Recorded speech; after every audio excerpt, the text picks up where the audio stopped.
আজকাল আমি কথা বলা একটু কমিয়ে দিয়েছি।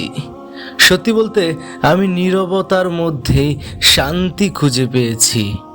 আমি একা হয়ে যাওয়ার মধ্যে নিজেকে খুঁজে পেয়েছি। হ্যাঁ, আমি নীরবতার মধ্যেই শান্তি খুঁজে পেয়েছি।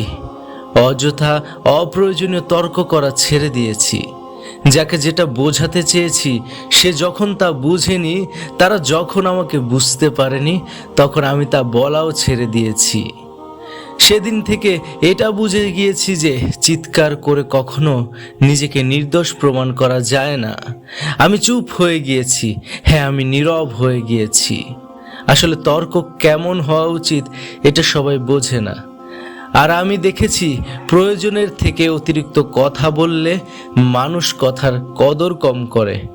মানুষ মানুষকে গুরুত্ব দেয় না, মানুষ মানুষকে অমূল্যায়ন করে। তাই আজকাল কথা বলা একটু কমিয়ে দিয়েছি। আমি নীরবতায় শান্তি খুঁজে পেয়েছি। জীবনে এমন কিছু মুহূর্ত আসে যেখানে প্রতিক্রিয়া দেয়া জরুরি নয়, বরং নীরব থাকা জরুরি। কারণ সব লড়াই কথায় জেতা যায় না, কিছু লড়াই জেতা যায় নীরবতায়। নিজেকে নিয়ন্ত্রণ করার সাহসে যে মানুষ চুপ থাকতে পারে, সে জানে কখন কথা বলতে হয়। সে জানে কোন জায়গায় প্রতিক্রিয়া দেখানো অপ্রয়োজনীয়। সে জানে নিজের শান্তি রক্ষা করাই সবচেয়ে বড় বিজয়। যেহেতু যেখানে কথার মূল্য থাকে না, সেখানে চুপ থাকাটাই শ্রেয়।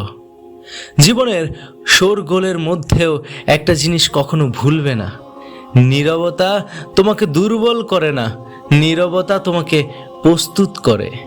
আর প্রস্তুত মানুষ কখনো হার মানে না। হয়তো আজ তুমি চুপ হয়ে আছো, হয়তো আজ তুমি কথা বলতে চেয়েও আর বলতে পারছো না, তবে জানো কখনো কখনো চুপ থাকা মানে নিজের দিকে ফিরে তাকানো, নিজেকে চেনা, নিজেকে বোঝা। একটু চুপ হয়ে দেখো, একটু তর্ক কমিয়ে দেখো, দেখবে তোমার জীবনের, তোমার মনের অশান্তিগুলো দূর হতে শুরু করবে। আরে তাকে বোঝাতে যেও না যে তোমার ভালোবাসাটাকে অনুভব করতে পারে না। হ্যাঁ, তাদের বোঝাতে যেও না যাদের তুমি খুব আপন মনে করো, যাদের কষ্টে তুমি কষ্ট পাও। এই সমাজের মানুষগুলো একটু পরিবর্তন হয়ে গেছে। তারা স্বার্থপর হয়ে গেছে। তারা শুধু নিজেদের স্বার্থটাকে দেখে। আর যারা স্বার্থবাজ মানুষ, তারা কখনো তোমার কষ্টগুলোকে বুঝতে পারবে না, বুঝতে চাইবেও না। তুমি যতই চিৎকার করো, যতই মুখে বলো না কেন, তারা কখনো তোমাকে তোমার মতো করে বোঝার চেষ্টা করবে না। যেহেতু সমাজের মানুষগুলো একটু অন্যরকম, যেহেতু তোমার কষ্টগুলো কেউ বুঝতে চাইবে না, আর তাই মুখে বলে নয়, নীরব হয়ে তোমার প্রতিবাদটাও জানাও।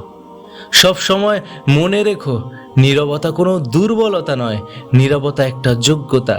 যে যোগ্যতা সবার মাঝে থাকে না।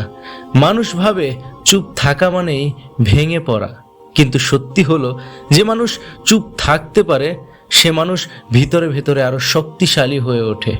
কারণ কথা বলা সহজ, কিন্তু নিজেকে থামিয়ে রাখা এটাই কঠিন।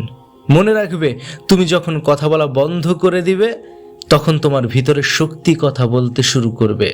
এটাই চুপ থাকার ক্ষমতা, এটাই নীরবতার সাম্রাজ্য। আর সেই সাম্রাজ্য যারা গড়ে, তারা কখনো হারে না।